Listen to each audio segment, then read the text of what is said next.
Among them were also the hypocrites of Medina, who were looking for their leader, Abdullah ibn Ubay ibn Salul.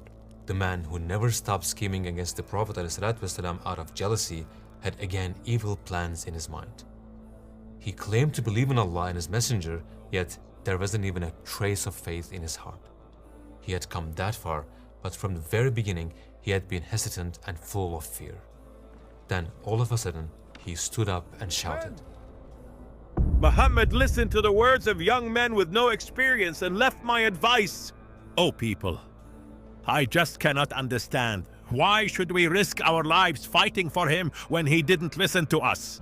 Then about 300 men from his tribe and the hypocrites who supported him suddenly left the army and went back to Medina with him. With this betrayal, the Muslim army was reduced to just 700 men, only 1/4 of the Quraysh army. Allah Azza wa Jal was, in a sense, testing the Muslims through the trial of Uhud, to separate the ones who was true in faith and who was not.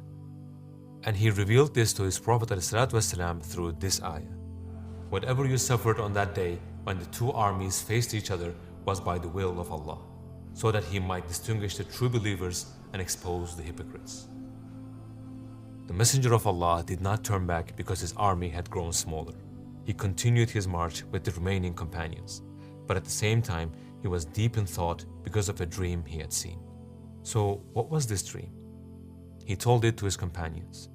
In my dream, I struck a sword on the ground and its blade broke. That was a sign of the calamity that will fall upon some of the believers on the day of Uhud. Then I struck it again and it returned to its original form, perfectly restored. And that symbolized the victory that Allah would grant and the gathering of the believers. They reached Uhud late at night. The Prophet ﷺ looked carefully over the battlefield and chose the most strategic spots where the Muslims should take their positions. In front of them stood an army 4 times their number, with around 200 horsemen.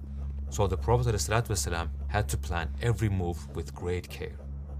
He placed 50 skilled archers on the hill of Ainain. If the enemy's cavalry, their horsemen, attacked from that direction, the Muslims could easily be caught between two forces. That's why guarding the hill was extremely important. If the archers left their post, the enemy could quickly gain an advantage.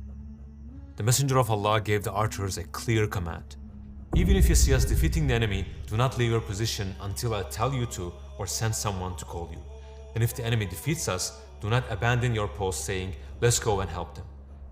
After repeating these instructions over and over again, the Prophet ﷺ then said, even if you see birds tearing